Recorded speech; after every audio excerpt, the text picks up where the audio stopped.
wabarakatuh.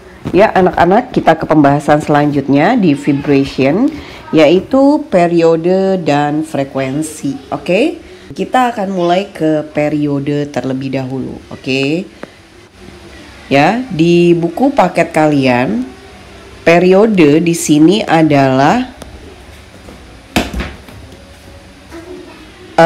waktu yang dibutuhkan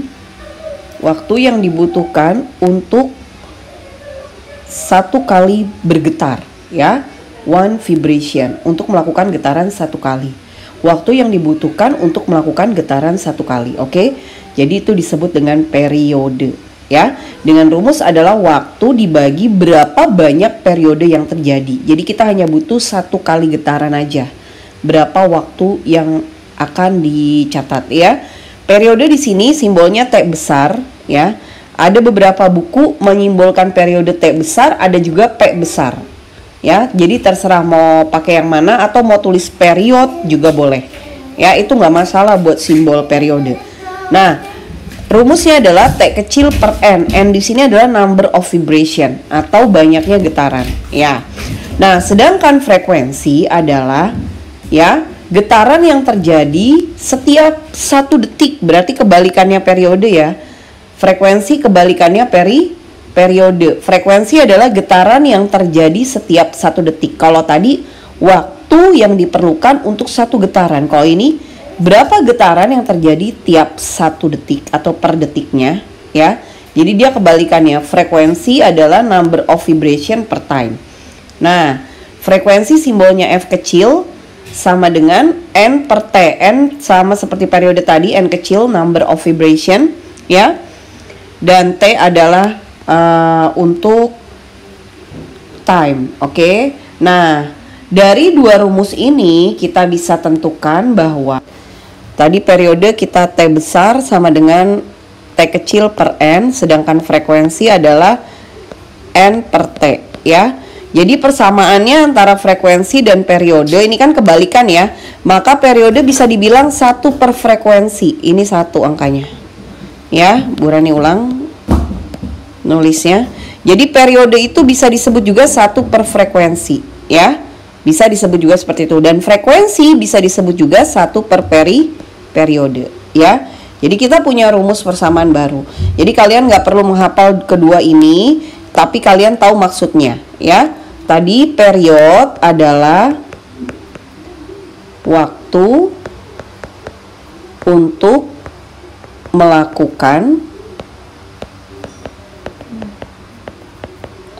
1 kali getaran, ya. Kalau dari kalimat ini berarti period adalah time per N, gitu kan? Udah otomatis kalian tahu, ya.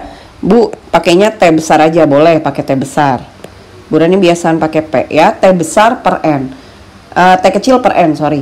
Nah, dari rumus ini aja kalau misalnya ditanyakan berapa frekuensinya, maka frekuensi adalah kebalikan dari periodenya, atau 1 per T. Atau misalnya kalian hafalnya hanya frekuensi.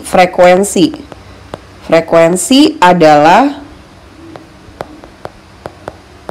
getaran yang terjadi tiap detik. Oke, berarti rumusnya kan kalau kalian hafalnya frekuensi, F sama dengan N per T, gitu ya. Nah, terus ditanya berapa periodenya? Periodenya adalah 1 per frekuensi. Jadi pilih mau rumus yang mana yang kalian hafal, apakah yang periode atau yang frekuensi. Yang penting paham, N kecil adalah jumlah vibration, ya, jumlah getaran, ya, dan T kecil adalah waktu total, ya, waktu total, seperti itu. Oke, kita langsung ke contoh soal aja. Ada bandul, periodenya CAB, Bu Rani gambar CAB, ini C, ini A di tengah, ini B, ya. Oke, setelah itu dia mengalami getaran juga, bentuknya CAB juga, ya, hanya CAB selama waktu 0,4 second. Oke, itu T kecil, ini T kecil ya.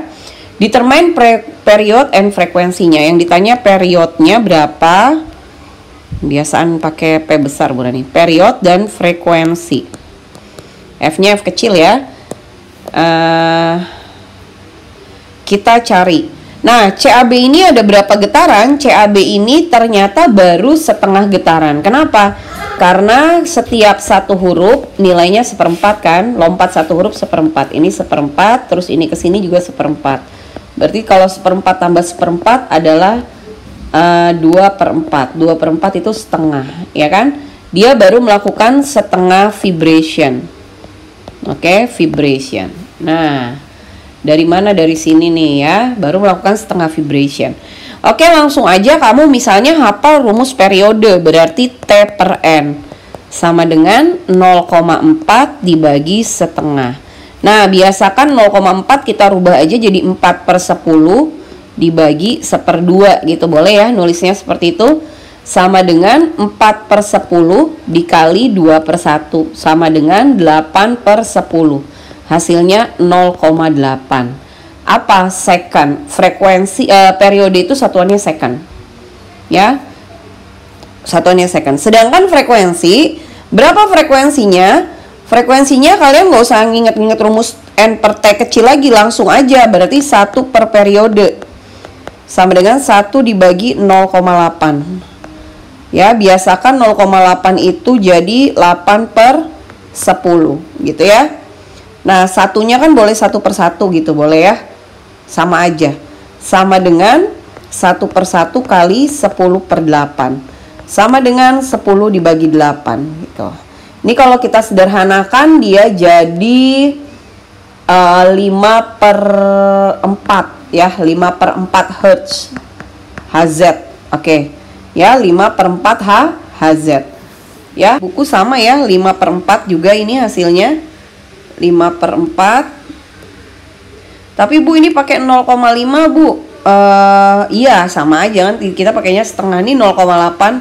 0,5 bagi 0,4 kan dia kan langsung pakai T kecil per N. Sama hasilnya 1,25. Sama aja, oke guys. Sama hasilnya 5/4. Nih sama aja kayak 5/4 kan, 1,25 Hz. Ya. Sama. Oke. Soal berikutnya lagi kita cek ya. Kita cek contoh soal lainnya untuk frekuensi dan periode. Kita akan bahas di sini nomor 4 contoh soal yang kedua. Ditarik vertikal dengan massa menyentuh sampai dengan titik pegas yang terakhir ya. Jika dia akan naik turun gitu ya, naik turun selama 30 kali getaran. Berarti nomor 4 ini kita tahu N-nya adalah 30 vibration. Dan time-nya 9 second. Ya, 9 second. Yang ditanya adalah periode dan frekuensi. Oke, periodenya dulu. T kecil per N gitu ya. 9/30. Nanti hasilnya second. Ya.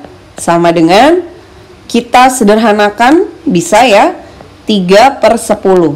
Hasilnya 0,3 second.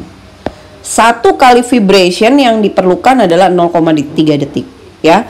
Nah, sedangkan frekuensinya adalah 1 per periode. Langsung aja. 1 per periode berarti 1 dibagi 0,3 atau boleh ditulis 1/1 dikali 10/3. Nah, yang nggak tahu nih dari mana, ini dari sini. Bu Rani ulang ya. Tadi kan 1 dibagi 0,3. 1 dibagi 0,3. Nah, 1 bisa jadi 1/1 dibagi 3/10 ya. Dan ini bisa menjadi 1/1 dikali 10/3 ya kan. Jadi 10 dibagi 3. 10 dibagi 3 itu 3,33333 seterusnya gitu ya Hz. Misalnya kita ambil 1 desimal aja deh, atau 2 desimal, 3,33 Hz. Itu hasil untuk frekuensinya.